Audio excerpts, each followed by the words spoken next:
ടുനെറ്റ് news കാലാവസ്ഥാ വാർത്തയിലേക്ക് സ്വാഗതം. കേരളത്തിലും കർണാടകയിലും പ്രസന്നമായ കാലാവസ്ഥ തുടരുമെന്നു സ്വകാര്യ കാലാവസ്ഥാ നിരീക്ഷണ വിഭാഗമായ മെറ്റ്ബീറ്റ് വെതർ. അടുത്ത ഏതാനും ദിവസം ശക്തമായ മഴയ്ക്കുള്ള സാധ്യത കേരളത്തിൽ ഇല്ലെന്നും അന്തരീക്ഷ പ്രവചനപ്രകാരം ചാറ്റൽ മഴ രാത്രി വൈകിയും പുലർച്ചെയുമായി തുടരുമെന്നും മെറ്റ്ബീറ്റ് വെതർ അറിയിച്ചു. അതേസമയം മഴ കുറഞ്ഞതോടെ പകൽ ചൂട് കൂടിത്തുടങ്ങും. രാത്രിയിലും നേരിയ തോതിൽ ചൂട് കൂടിയും ചില ദിവസങ്ങളിൽ ചൂട് കുറഞ്ഞും അനുഭവപ്പെടും. പകലും രാത്രിയും പൊതുവെ തെളിഞ്ഞ ആകാശം പ്രതീക്ഷിക്കാം. കേരളത്തിലും കർണാടകയിലും ഈ രീതിയിലുള്ള കാലാവസ്ഥയാണ് അടുത്ത 7 ദിവസം പ്രതീക്ഷിക്കുന്നതെന്നാണ് മെറ്റ്ബീറ്റ് വെതറിലെ നിരീക്ഷകർ പറയുന്നത്. കർണാടകയിൽ തീരദേശത്ത് ചാറ്റൽമഴ ഉണ്ടാകും.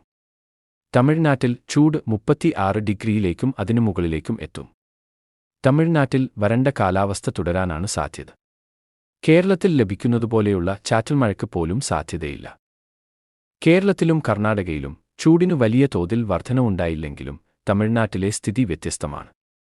അതേസമയം കഴിഞ്ഞ ദിവസം കരകയറിയ തീവ്ര ന്യൂനമർദ്ദം ശക്തി കുറയാതെ ജാർഖണ്ഡിനു മുകളിൽ നിലനിൽക്കുന്നതിനാൽ ഉത്തരേന്ത്യയിൽ കാലവർഷം സജീവമായി തുടരും.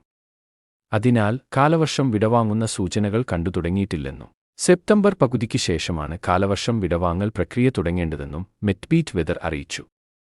കാലാവസ്ഥാ വാർത്തകൾ കൃത്യമായി ലഭിക്കാൻ ചാനൽ സബ്സ്ക്രൈബ് ചെയ്യുക. നന്ദി.